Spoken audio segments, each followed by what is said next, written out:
So we're given lots of information here. We've got the rate equation, lots of data that can go into it, and we're calculating a value for the rate constant.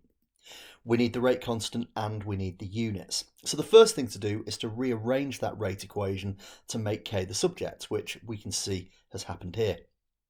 And then it's about finding the information that can go into it. So I've highlighted them on here so you can see where within the question they have come from.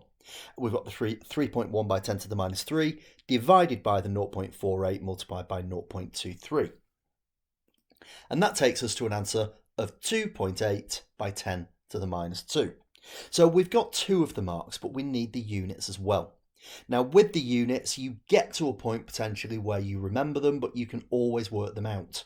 If you put the units into the equation, as we've done here, where rate is mol dm to the minus 3, s to the minus 1, we can then cancel out any units, and we have now got mol to the minus 1, dm3, s to the minus 1.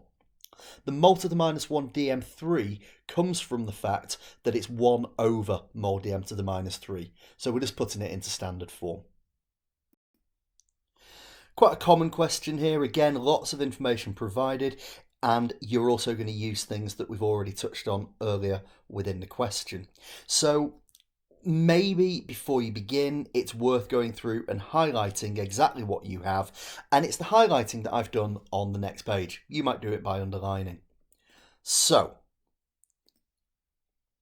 we know that we can find out what log k is because we know what k is. So we simply use our calculator. We get a log k value of negative 3.58.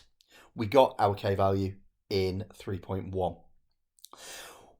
We also need to look at our expression, log k equals negative EA over RT plus log A, and we can rearrange that to make activation energy the subject.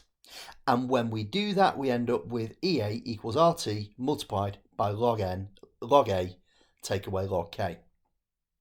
Now R is 8.31, that's the same R that we use in the ideal gas equation. T is 298. We were told 25 degrees C, we must convert it to Kelvin. Again, relate that to the ideal gas equation.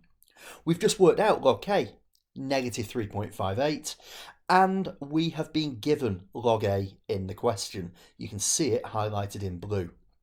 Now that, when we put it all together, will give us an activation energy in joules per mole. We can then convert it to kilojoules per mole, as we can see here.